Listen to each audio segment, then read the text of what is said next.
¿Qué crees que sea lo que ahora necesita más nuestro país? La defensa de la democracia es algo por el que lucharon tus abuelos y tu bisabuelo muchísimo y tus papás. Sí. Entonces yo creo que uno de las cosas que más necesitamos es que todos nos unamos para la defensa de la democracia y de los valores que en ella están, que encarnan. Por ejemplo, las libertades en la entrevista, de utilizar las redes, de discutir lo que queramos, la libertad de estar contra el presidente o a favor del presidente, Sí. pero que no esté la gente a favor del presidente por miedo, sino que en libertad, y que uno puede estar en contra del presidente con respeto, por supuesto, Sí. como se debe, pero yo creo que por ahí tendríamos que hacer. Ahora, hay otros valores también muy importantes, el de la igualdad. Tiene que ver con las libertades de opinión, pero el de la igualdad. Y en eso tenemos que trabajar todos. Sí. Y también creo que a veces no nos damos cuenta de cómo discriminamos a unos y a otros. Y en eso nos perdemos todos. Entonces hay una serie de valores que tenemos que ir trabajando como sociedad. Pero en corto plazo tenemos que hacer la defensa de la democracia porque está en riesgo. Sí. Sí. Gracias. Entonces, ¿qué mensaje le puedes dar a los jóvenes que van a votar por primera vez? Primero, que voten. Hay que decirles que voten. Que uno de los problemas que estamos teniendo en el país es sobre su futuro. Porque si no hay un país en donde haya confianza para invertir, si no hay un país en donde se respete la ley, si no hay un país en donde se cuide el medio ambiente, donde se protejan los recursos naturales, es un país que ellos, o sea, que los jóvenes, no podrán vivir como tienen derecho a vivirlo. Y ellos y su siguiente generación. Entonces, primero les pediría que voten, porque estamos hablando de su futuro, aunque tengamos un gobierno que no le importe su futuro. Pero necesitan pensarlo y necesitan votar. Segundo, que hagamos un esfuerzo en las circunstancias en las que estamos votando. Y sí los quiero convencer de que está en riesgo la democracia y que ahorita en corto plazo lo que necesitamos, Nicolás, es poner un contrapeso. Para que haga que dialogue el partido Morena que está en el poder. Y por eso, además de votar, les pido que voten por el mecanismo electoral o por la fuerza electoral que pueda evitar que el partido que manda que pierda la mayoría absoluta. Porque lo que estamos viendo ahorita es que como el poder legislativo deja de ser poder legislativo, el poder judicial se está debilitando porque está sometiéndose al poder ejecutivo, pues entonces todo va a pasar, todo se va a ordenar, todo va a suceder sin la reflexión que necesitamos tener como país. Entonces y si a alguien le va a afectar, pues va a ser a los jóvenes. Entonces, que voten y que voten por la oposición con la certeza de que esa oposición va a evitar que tengan la mayoría absoluta. Es lo único que podemos hacer en corto plazo y después hay mucho que hacer. ¿Qué mensaje le puedes dar a los niños? Yo les digo a los niños y las niñas que estoy muy preocupada porque todavía no pueden regresar a clase. Sí. Y que es bien importante que regresen a clase. Y que tenemos que buscar que regresen a clase con todos los diagnósticos de cada salón. Ya no digo, también de cada escuela y de cada municipio o alcaldía, en el caso de la Ciudad de México, y de cada entidad o estado. y que porque el regreso a clase pues depende mucho. Tú en tu salón de clases seguramente hubo niños que perdieron un abuelo o una abuela, o que falleció alguien muy cercano, o también tuvieron situaciones pues de mucha violencia dentro de su casa, y que todos tenemos que regresar con otra disposición. Entonces, y les pido a los niños y niñas que no dejen de jugar, que no dejen de pensar en los derechos que ellos tienen sin angustiarse. Y mi mensaje pues estaría bastante más dirigido a los adultos, a las papás, a las mamás, a los maestros, y a los que estamos generando también pues determinadas condiciones. Pero pues a los niños, que es bien importante que no se les olvide que tienen que ser eso, niños y niñas, pero que estamos trabajando para que regresen lo más pronto y seguro, y que ya debieron haberlo hecho, pero no. Sí, gracias. Y otra pregunta. ¿Nos podrías contar una experiencia que hayas tenido con alguien con discapacidad?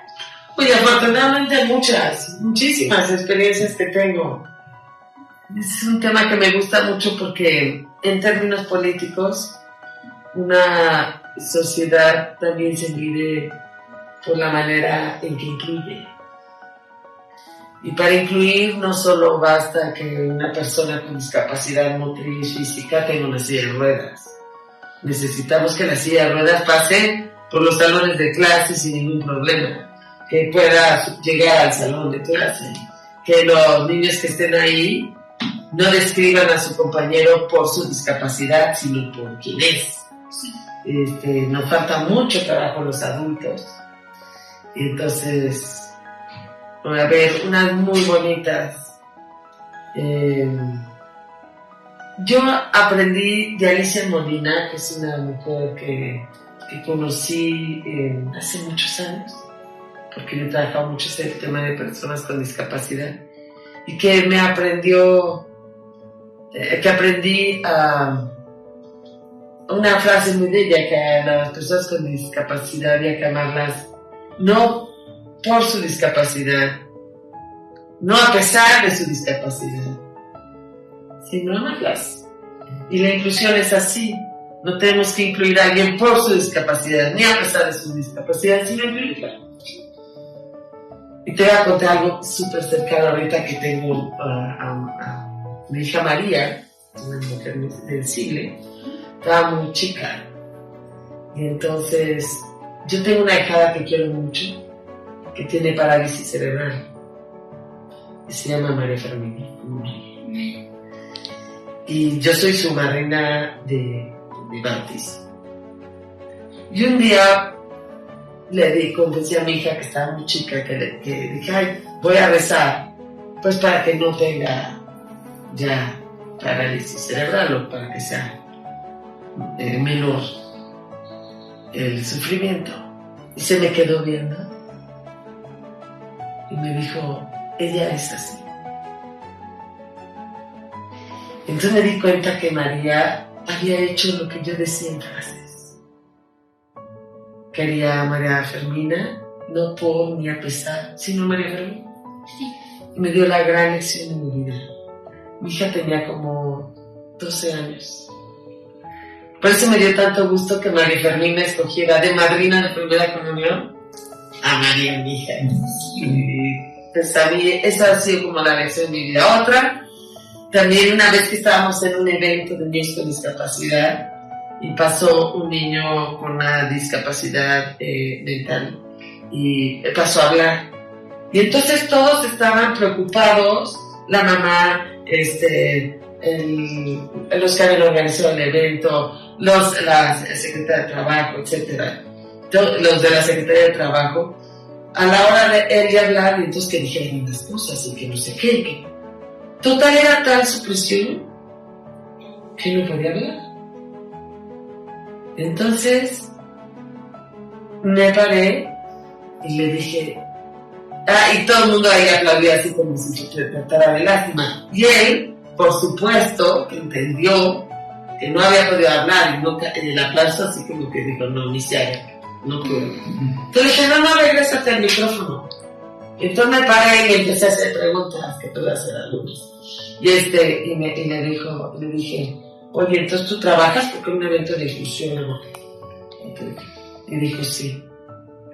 Y le dije, ¿qué sentiste cuando recibiste el primer salario? Y bueno, empezó una entrevista y él se soltó hablando y te aseguro que dijo mejor discurso en ese momento que el que le tenía preparado a todos los adultos. Y también aprendí que había que verlos y contratarlos. No solo verlos, no solo meterlos en eventos, sino contratarlos. Entonces son muchas cosas, te puedo decir muchas. Yo una vez, cuando apenas empecé con el tema de estar diputada local en el 88, hace muchos años. Apenas conocí a tu papá que estaba chiquillo. Y entonces quedé de ver a uno del acceso. Y entonces me dijo, le dijo, voy a ir porque yo me bajé en camión, porque yo usé muchas veces transporte público y bajé a San Jerónimo y nos quedamos de ver en el Samos que estaba ahí. Y él me dijo, yo voy de mezclilla y suéter rojo. Y yo también le dije, yo voy de pantalón azul y blusa blanca, y siempre me gustó lo normal. Y ya le dije toda la descripción. Cuando llegué a verlo, él era ciego. Y le dije, yo dándote todas mis descripciones, eso me dio mucha risa. Y tenía muy buen humor, y los quiero mucho. Todavía a uno de ellos, el otro falleció, pero los quiero mucho, me enseñaron mucho a tener discapacidad. Así que anécdotas tengo muchas, la mayoría de ellas lecciones. Y tengo una pintura que me hicieron del mío síndrome de Down, de la Fundación John Down, en la cocina. Ahí la cargo para todos lados. Y me encanta.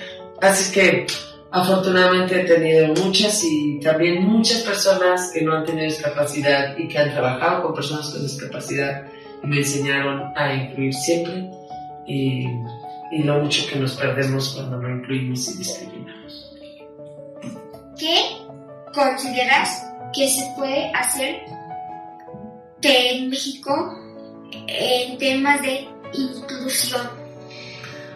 Mira, mucho. Primero, hay unas partes formales. Por ejemplo, yo creo que debe haber un registro nacional para personas con discapacidad. Yo creo que las encuestas que hace el INEGI todavía tienen que ser mejoradas. Estas preguntas. Esta es una lección que me dio Cata de Artigues y creo que ahorita las que sacaron en enero de cuántas personas con discapacidad hay, que son más de 16 millones, sin duda la pregunta fue mejor que la del 2010. Yo creo que ahí tenemos que trabajar más en los temas de discapacidad para conocer quiénes somos y cuántos somos. Creo que hay que trabajar mucho en lo que tú dices, en la inclusión. Y en la parte educativa deberíamos hacer un esfuerzo por más escuelas inclusivas y menos especiales. O sea, que sí haya especiales para cuando de plano necesitan ser especiales. Pero esos son los mínimos.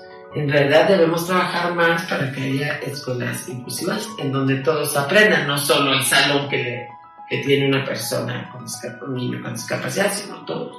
Entonces yo creo que es importante trabajar. Y para eso se requiere presupuesto, pero como Estado, como país, perdemos más dinero no incluyendo que incluyendo. Pero en el tema educativo, en el tema de salud, creo que tenemos que trabajar en todo lo que es prevención. Y para todos quienes no tienen la oportunidad que tuviste tú, con la familia, con el entorno familiar, incluso de amor y con las oportunidades también de recursos como mi hermano, como que tienes ahí, con tus papás. Pero hay muchos niños que no. Entonces, si el Estado tiene que invertir, y tiene que invertir en materia de salud. Pues a mí sí me preocupa cuando no hay tamizajes, cuando no alcanza dinero para hacer la prevención, todo eso. Que ayude a que muchas cosas que unos pueden desarrollar porque tuvieron una intervención a tiempo, pues en realidad son derechos de todos. Entonces, eso en salud creo que va a trabajar mucho. Ahora, nadie está enfermo de eso, son condiciones, por eso es que es importante que has dicho, mi condición es esta, Sí. yo también tengo determinadas condiciones. Entonces, pero mi condición con discapacidad es esta, y es una condición, entonces nos tenemos que ir adaptando, por eso es tan importante la inclusión, para que quienes tienen esas condiciones trabajen, sí, y fluya pues la vida humana sin ningún problema, más que los que se tengan que adaptar, ¿no? Entonces hay una parte de trabajo, y de trabajo tiene que ver con cosas de gobierno y privadas y particulares, y que también aprendamos todos a que no estamos completos si no estamos todos. Pero hay otra anécdota. Ya en el Bicentenario hubo un concierto del Bicentenario y estaba un coro. Yo pedí que hubiera un coro, se lo dije al director de orquesta y de orquestas juveniles ahora, y le dije al director, oiga, yo quiero que haya un coro, pero como había oído un coro con niños con discapacidad, pues le pedí que los integrara, y entonces me decía, entonces le llamo coro incluyente, no, llámale coro del Bicentenario. Entonces tenía los del coro de la orquesta juvenil, unos coros, un coro de niños ciegos que cantaban precioso, porque tú sabes que cuando desarrollas, te falta un sentido, desarrollas muy bien los otros. Entonces el coro de niños ciegos es una cosa hermosísima. Y había un coro que no sé si lo tenía de sordomudos, de lenguaje de señas, ¿no? Entonces fueron ensayando el himno de la alegría por separado, y hubo un día de ensayo general. Nadie de la orquesta juvenil sabía que tenían a niños ciegos con lenguaje de señas en el coro, ni los de lenguaje de señas sabían que tenían, etc. Entonces los juntaron en el Auditorio Nacional. Yo no estuve, pero Tere Toca me habló, que era la esposa del secretario de Educación, y me dijo, estoy en el coro y esto es una cosa hermosísima, porque cuando empiezan a cantar, los niños ciegos cantan, los niños que cantan oralmente, es el voz, se oye, y también el de la orquesta, y se empiezan a dar cuenta que hay un bloque que está en silencio, pero está cantando un bloque de lenguaje. Y entonces empiezan a callar los de la orquesta juvenil y se empiezan a asomar a ver cómo cantan. Y entonces los niños ciegos no entienden nada y dejan de escuchar una voz y se empiezan a descontrolar. Y lo que pasa, entonces hubo que explicarle a los niños no ciegos lo que estaba pasando. Y bueno, fue un gran coro y súper emotivo. Mucha gente no se dio cuenta que había diferencias. Nada más con el lenguaje de señas decían, bueno, ¿qué está pasando? Y luego ya la gente se fue enterando, pero no le avisaste que eran niños y niñas cantando. Entonces, creo que tenemos que aprender que la inclusión nos hacemos mejores todos. Ya, bueno, sí, entonces mira, estoy aprendiendo esas princesas, y con el dinero, se le da dos fundaciones, uno que se llama Owenker, donde comprar mi caja, uno que se llama Owenker, y otro a que decían divinamos de ese. Sí. Yo lo conozco. Sí. A mí me ha puesto mi primer ropa cada vez, ¿sabes? Que tiene bien bonito. Sí, también Rasparillos, yo encontrado, porque además los conozco también. No he conocido la fundación que tiene estos personajes, pero la de Iluminemos de Azul, sí, claro. Y fíjate que el autismo, a mí me tocó inaugurar el primer Congreso Internacional de Autismo cuando Felipe era presidente. Y pues tuve que estudiar el tema. Y bueno, nos habla de misterios que somos los seres humanos y el cerebro humano. Entonces aprendí muchísimo y creo que tu familia pues debe estar también muy contenta de tenerte y aprender más de los seres humanos a través de ti. Entonces Iluminemos de Azul se creó creo que después y me dio mucho gusto porque en esa época nadie sabía bien qué era el autismo, más que apenita los que estudiamos en prepa, en sexto de prepa, algo aprendimos, pero nada más, muy poquito. Entonces es algo que se ha venido desarrollando y que niños como tú abren mucho el camino. Esa es otra de las cosas que tenemos que hacer en México, invertir mucho más en investigación científica que nos permita incluir de mejor manera y prevenir de mejor manera pues muchas dificultades que se tienen. Pero del autismo se sabía muy poco, entonces pues cuando no sabían qué decir decían que era autismo, y no es cierto. Hay cosas especiales ahí, pero eso se ha desarrollado mucho mientras tú ibas creciendo. Así es. Entonces conozco perfecto Iluminemos de Azul. Creo que han trabajado mucho en leyes. Creo que han logrado que se vaya incluyendo y que veamos una condición como la del autismo como parte de nuestra vida y que entenderlo y conocerlo pues siempre será para liberar el espíritu y el conocimiento, que no puede quedarse ahí en ese ejercicio, sino que si no hay inclusión pues no tiene ningún sentido, ¿verdad? Sí. Así es que todo tiene que terminar ahí en inclusión, porque si no, no se vale. Sí. Así es, entonces para eso vende las pulseras. Sí. ¿Y cuánto cuestan? Sí. ¿Cuánto? Muchas gracias. Te paso unas preguntas. Sí, claro. A ver, dame un ejemplo que te haya gustado de que te hayan incluido. Debes de tener muchos, por ejemplo, ¿qué sientes cuando están jugando y te incluyen? O si están jugando los niños y te incluyen. Vamos a ver.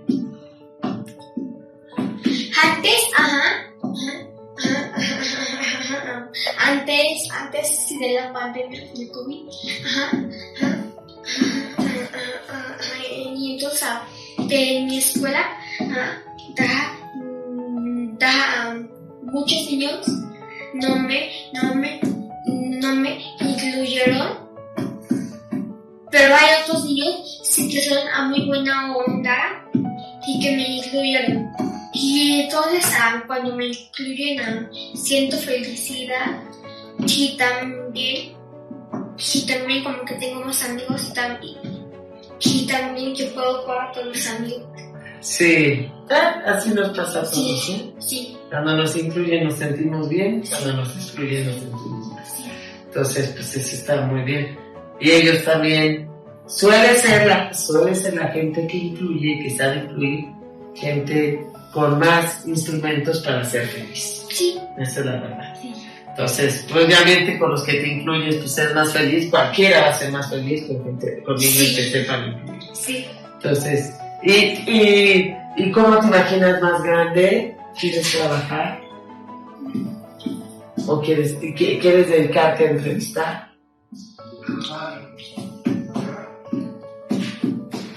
O sea, ¿de qué quiero ser cuando sea grande? Sí. De arquitecto. ¡Ah, muy bien! ¡Oh, qué padre! Sí. Muy bien. ¿Y por qué haces entrevistas? Pensé que te iba a gustar la comunicación. Sí. Pero está bien, pues Sí. hacer entrevistas y ser un arquitecto que entrevista. Sí. Está bueno siendo, mira. Yo entrevisto para enseñarles a todos qué es un perro de servicio, porque hay personas sí que no saben qué es un perro de servicio, y que son mascotas, pero no son mascotas, son perros de servicio y te ayudan. Claro, y nos ayudan a todos, como te decía. Sí, a todos. Está mejor en el paisaje. Sí. ¿Verdad? Sí. Pues bueno, también me dio mucho gusto que me Gracias. ayudaras con estas Gracias preguntas. por invitarme. Yo encantada, y cuando quieras Gracias. que sigas en esto, y que sigamos conociendo a mucha gente más. Gracias. Gracias a ti, a tu hermano, a tus papás, que de paso me saludas a la abuela. Gracias. Gracias, muchas gracias.